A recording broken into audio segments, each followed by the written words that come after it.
Demikian di antara usul akidah Ahlus Sunnah, yaitu mendengar dan mentaati penguasa. Mentaati, kita tahu babitnya, apabila yang diperintahkan adalah perkara yang tidak bertentangan dengan syariat. Namun apabila yang diperintahkan adalah perkara yang bertentangan dengan syariat, maka tidak kita taati dalam poin perintah itu. Bukan maknanya melepaskan ketaatan secara keseluruhan dan memberontak kepada penguasa. Enggak, bersabar dengan kekurangan itu, meminta maaf, tak bisa mentaatinya di sebelah situ. Oh, sama seperti mentaati makhluk itu demikian, mentaati mengagungkan makhluk demikian. Seperti kita mentaati mengagungkan orang tua, iya. Tapi ketika orang tua kita memerintahkan maksiat, taati? Jangan taati sebelah situ. Tapi apakah maknanya boleh kita caci maki? Tuh, kaidahnya sama, baubitnya itu sama sebenarnya. Allah berfirman, "Wa in jahadaka 'ala an tusyrika bi ma laysa laka bihi 'ilm." Kalaupun bahkan nih yang diperintahkan dan dipaksakan adalah sebesar-besarnya dosa, yaitu apa? Syirik. Kalaupun mereka berdua memaksamu untuk mempersekutukanku dengan sesuatu yang kau tak miliki ilmu atasnya, fala tuti'huma. Maka jangan kalian taati mereka berdua, yakni kedua orang tua. Tapi wasahibhuma fid dunya ma'rufa, tetap gauli mereka dengan sebaik-baiknya pergaulan, penghormatan di dunia. Tuh. Tetap, kalaupun yang diperintahkan adalah kamu kan, apakah namanya boleh kurang ajar? Boleh ngeganti, kita turunin bapak kita, ganti sama bapaknya orang? Nggak boleh, tetap harus mentah. Tuh, kaidah begitu kepada ulama, kepada imam. Kita ta'zim, kita ikuti. Nah, ketika yang sampai dari mereka ternyata bertentangan dengan apa yang sahih dari Rasul sallallahu alaihi wasallam, oke. Tetap kita ikuti, kita ngotot, kita bantah apa yang datang dari Rasul, salah, taklid. Oke, tidak kita ikuti. Apakah berarti tidak kita ikuti? Kenapa? Salah, bertentangan dengan apa yang datang dari kitabullah dan sunnah Rasul. Keliru ternyata. Oke, tapi apakah maknanya? Boleh kita maki-maki imam tersebut?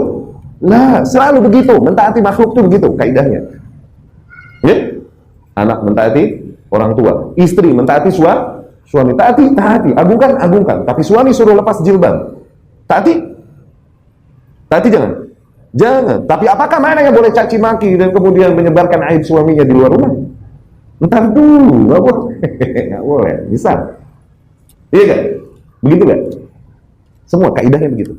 Dalam mentaati makhluk itu muqayyad, mentaati Allah dan Rasulnya mutlak, tanpa pengecualian. Tapi mentaati makhluk muqayyad, terikat dengan qayyad ini. Ya, apabila yang diperintahkan tidak bertentangan dengan kitabullah dan sunnah Rasul sallallahu alaihi wasallam. Itu babit dan qayyad dalam mentaati. Ingat itu ya. Dan ini kita ulang-ulang terus. Kenapa? Karena fitnah terbesar sekarang di situ. Udah ahli bid'ahnya kejeblos di dalam error di sini, ahli bid'ahnya jelas. Yang ngaku ahlu sunnahnya juga kejeblos di sini juga sama. Iya kan? Ini fitnah yang besar sekarang ini. Di sisi ini. Ya, yang menyebabkan fitnah-fitnah yang terjadi di negeri-negeri kaum muslimin di era ini. Dari zaman ke zaman bahkan error di sini, kata Ibnu Katsir rahimahullah, tidaklah terjadi fitnah dan besar dan kecil di sepanjang sejarah kaum muslimin kecuali dikarenakan hilangnya usul ini. As-sam'u wa ta'ah. Siapa yang bilang? Ibnu Katsir rahimahullah. Adapun mendengar penguasa, maka maknanya apa? Mentaati tadi jelas, tayyib. Kan mendengar dan mentaati. Zain, mendengar apa artinya? Maka mendengar adalah perkara-perkara, khabar-khabar yang berkaitan dengan negara, keamanan, ancaman, tidaklah kita percaya kecuali datangnya dari khabar resmi yang datang dari pemerintah tuh. Ya? Maka dengan itu, sebuah kaum tidak mudah terhasut, termakan hoax, sebagaimana terjadi pada para kaum muslimin, sehingga mereka bergerak mendemo dan akhirnya membunuh Utsman bin Affan. Kenapa? Karena kabar yang beredar itu mereka lebih percayai daripada keterangan yang datang dari pemerintah resmi. Terjadilah yang terjadi, dan itu cacat sejarah nggak dari zaman ke zaman? Cacat sejarah, iya kan? Dan sengaja Allah jadikan dengan segala hikmahnya supaya kita ngambil pelajaran. Jangankan penguasa yang sekarang, penguasa semulia Utsman bin Affan radhiyallahu anhu dituduhkan apa yang dituduhkan atasnya sampai dikafirkan dan dihalalkan darahnya. Nanggung nggak?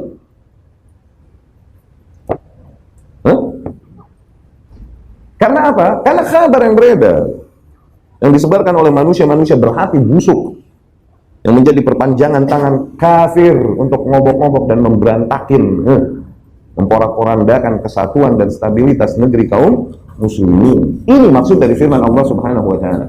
Idza ja'ahum amrun minal amni awil khaufi adza'u bih.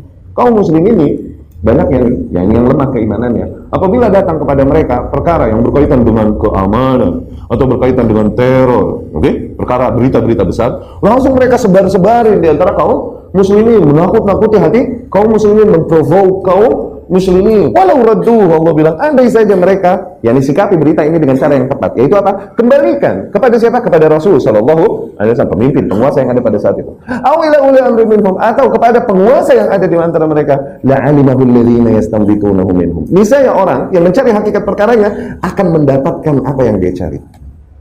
Dia tahu hakikat perkara yang sebenarnya gimana, bukan sebagaimana yang tersebar. Itu mendengar penguasa, artinya itu. Jadi nggak mudah terprovokasi, ya, memiliki ikatan boundance yang bagus dengan penguasa mereka. Bukan menjilat, bukan. Rasul yang bilang, khiyar a'immatikum alladzina tuhibbunahum wa yuhibbunakum. Sebaik-baiknya penguasa yang ada di antara kalian adalah yang kalian cintai mereka, mereka pun cintai kalian. Tusalluna alaihi, tusalluna lahum wa yusalluna lakum. Mereka kalian doa kebaikan untuk mereka, mereka pun mendoakan kebaikan untuk kalian. Wa syirar a'immatikum, seburuk-buruknya penguasa di antara kalian, alladzina tubghidunahum wa yubghidunakum, adalah yang kalian benci mereka, mereka pun benci kalian.